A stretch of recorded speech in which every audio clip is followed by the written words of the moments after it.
So hello students, welcome to my channel. I am the teacher over here and today I am going to teach you the most awaited, toughest and difficult chapter of the NCERT SST textbook, which is Nazism and the Rise of Hitler. So let's start our chapter Nazism and the Rise of Hitler.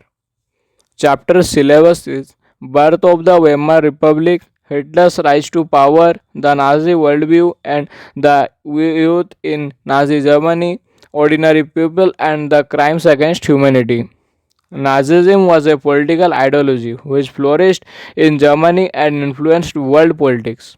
A genocidal war started in Germany before the Second World War. A genocidal war killing on a large scale leading to destruction of a large section of peoples. It resulted in the mass killing of Europeans in different inhuman ways. After the Second World War, an international military tribunal at Nuremberg was set up to prosecute Nazi war criminals.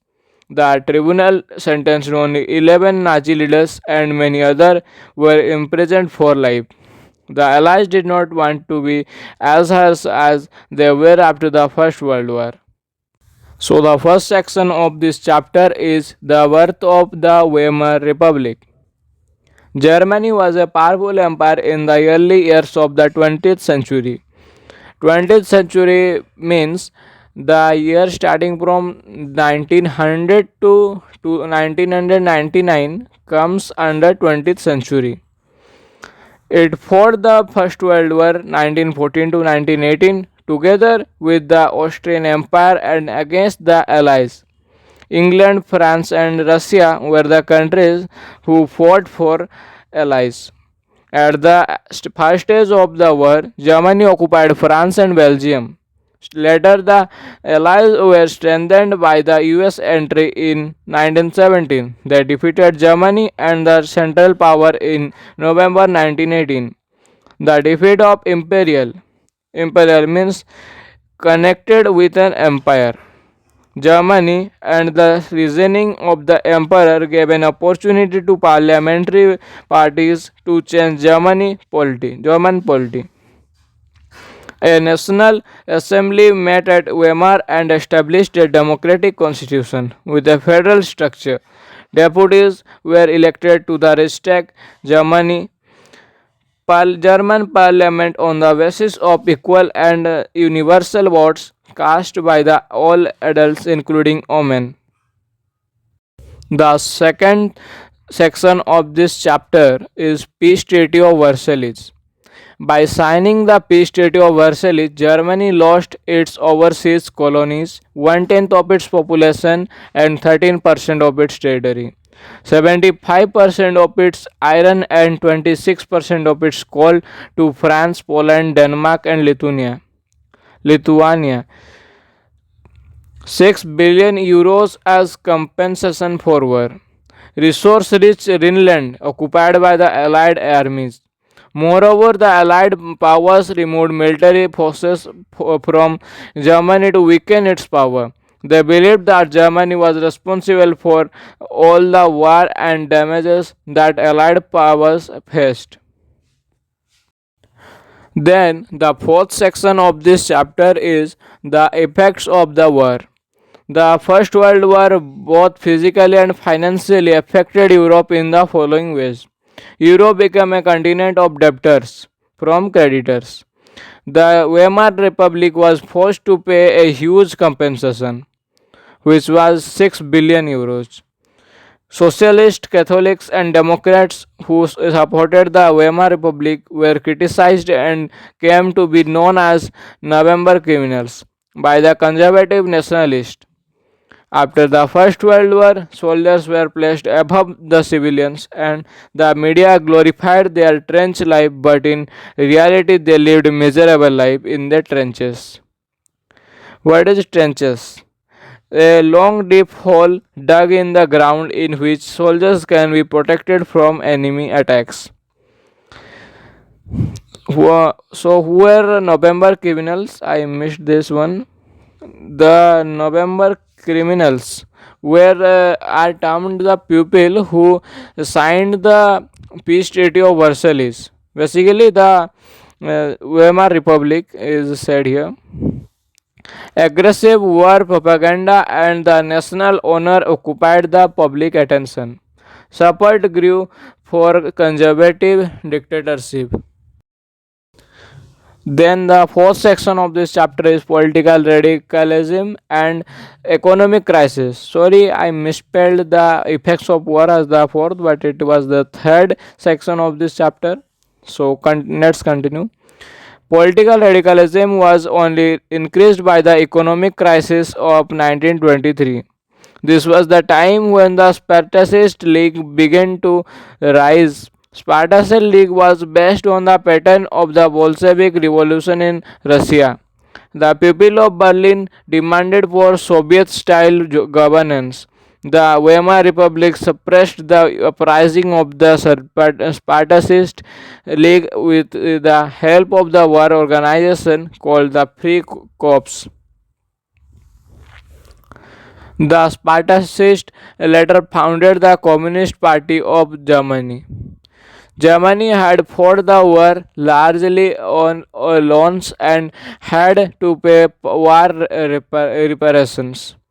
Reparations means money that is paid by a country that has lost a war in gold.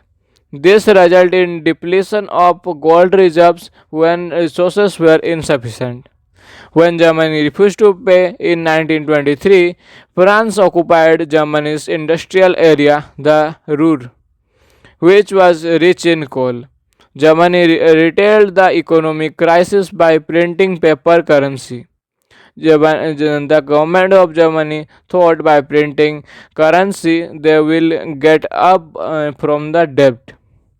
However, excess circulation of printed currency resulted in a sharp fall of the value of the German mark. German mark form a currency of the Germany, due to which prices of goods increased. This crisis came to be known as hyperinflation. Hyperinflation is occurred when the value of any currency decreases in a very critical way. In Germany, the Americans introduced the Dawes plan, which helped Germany to overcome the crisis. The plan make changes in the term of the reparation to relieve the financial burden of Germany. Then the fifth section of this chapter is the years of depression. There was some economic stability in Germany between 1924 to 1928. In Germany, investment and industrial recovery were totally dependent on the USA. However, the support from USA was withdrawn when the Wall Street Exchange crashed in 1929.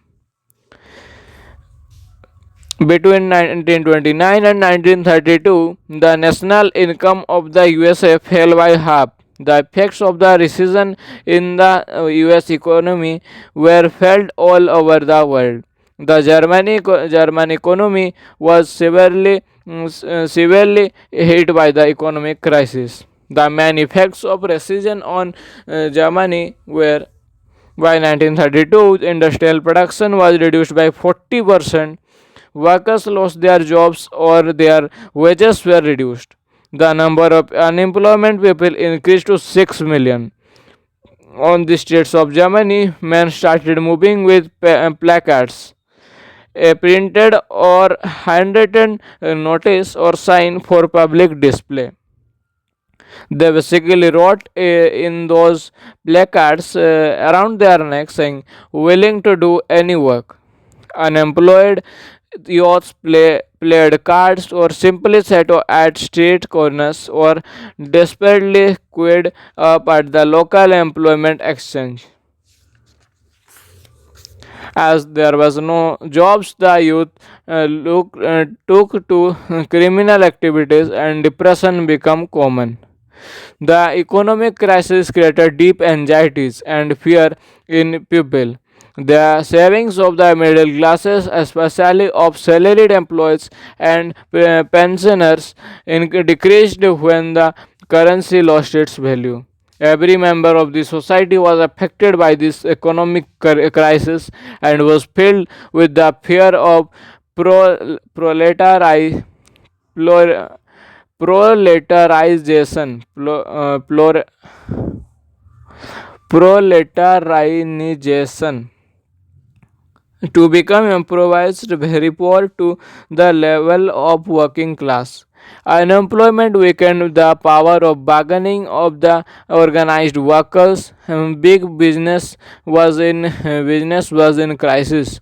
Peasants were affected by the sharp fall in agricultural prices. Women felt depressed as they could not feed up their children properly. In the next video, we will learn about the sixth section of this chapter and stability of Weimar Republic. So that's all for today and thank you for watching.